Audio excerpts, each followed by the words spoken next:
అది రాష్ట్ర వ్యాప్తంగా పెద్ద చర్చ జరుగుతుంది. ప్రభుత్వం నిర్ణయం కూడా తీసుకోవాలి. అసైన్మెంట్ భూములకి అమ్ముకునే హక్కు కావాలని అడుగుతున్నారు.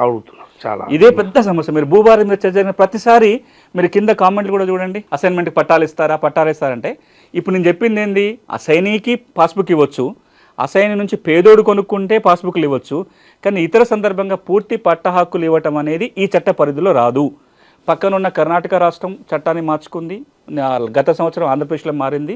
తెలంగాణలో చర్చ ఏంటంటే ఈ 25 లక్షల ఎకరాల అసైన్మెంట్ భూమికి పట్టా హక్కులు ఇవ్వాలి అని. దాని మీద ఇంకా ప్రభుత్వం నిర్ణయం తీసుకోలేదు. ఆ నిర్ణయం కనుక తీసుకుంటే అప్పుడు పట్టా హక్కులు వస్తాయి. ఓకే, నిర్ణయం తీసుకుంది అంటే ఎట్లా? పిఓటి చట్టపరిధి. ఇప్పుడు దీని మీద 2 భిన్నాభిప్రాయాలు ఉన్నాయి. ఒక అభిప్రాయం ఏంటంటే అసైన్మెంట్ భూములు ఇచ్చి తరాలు గడిచిపోతుంది కదా, అప్పటి పరిస్థితుల్లో అమ్మకూడదని నియమం పెట్టడానికి ఒక అర్థం ఉంది.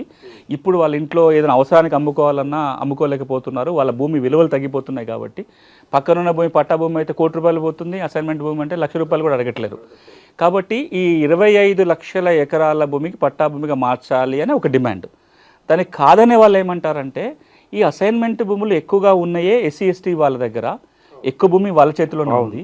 మీరు అమ్ముకునే హక్కు కనుక ఇస్తే ఆ కొద్ది భూమి కూడా వాళ్ళ చేతిలో మిగలదు. కాబట్టి పూర్తి అమ్ముకునే హక్కు ఇప్పటికి కూడా ఇవ్వకూడదు అని కొంత వాదించే వాళ్ళు ఉన్నారు. ఈ 2 భిన్నాభిప్రాయాల మధ్యలో ఇంకా ప్రభుత్వం ఏ నిర్ణయం తీసుకోలేదు.